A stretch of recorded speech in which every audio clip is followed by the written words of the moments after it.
The smell of sulfur, acrid, foreign, almost menacing. Metallic odors, like standing near an ore smelter. Smoke rising from the ground in fumaroles. Rippling, black rock, confusing to the eye. Shapes like viscous flowing liquid, frozen in place and hard as stone and hot. The feeling of heat under your shoes as you walk close to the recent lava flows. This is impressive land. 500 square miles, 2 active volcanoes, and an alien landscape unique to this area, the Big Island of Hawaii, the state's most recently formed island. And still forming, Pele Honua Mea, she who shapes the sacred land. The legend of Pele was first told to me when I was 5 years old. On a family vacation, we took a tour of the Hawaii Volcanoes National Park. Memorable, impactful. No words really seem to describe my experience of seeing this land at such a young age. I still remember our tour guide, Kane, because he told the legend so vividly and engagingly. Perhaps because he was named after one of the 4 major Hawaiian deities, the giver of life, the creator. As he drove us through the park and towards Kilauea, he recited the legend of Pele, the goddess of fire and volcanoes. She is well known for her passion, jealousy, and power. It is she who lives in the crater of Halema'uma'u. Pele came to Hawaii in a canoe from Tahiti.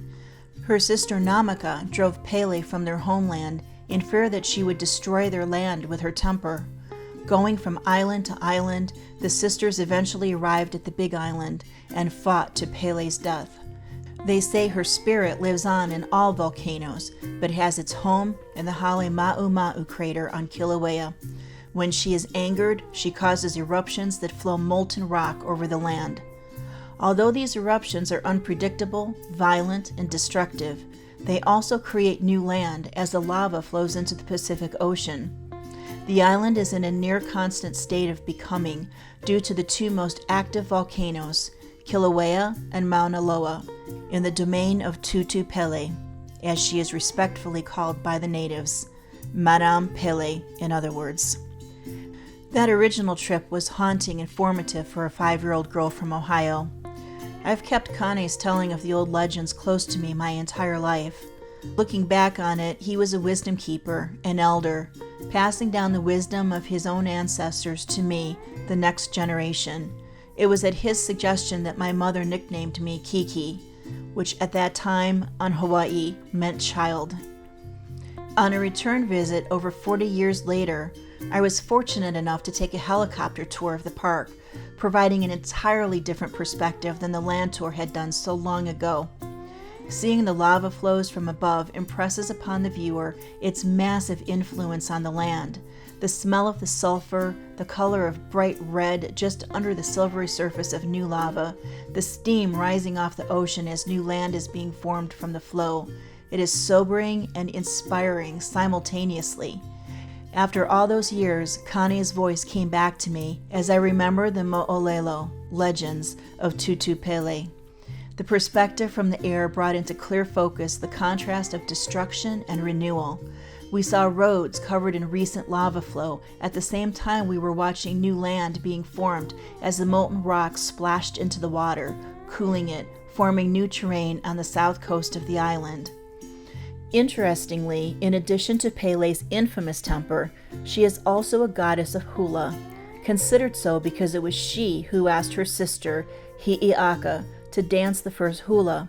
Most hula shows, even to this day, feature the chant E Pele, because she is so intricately connected to this native art.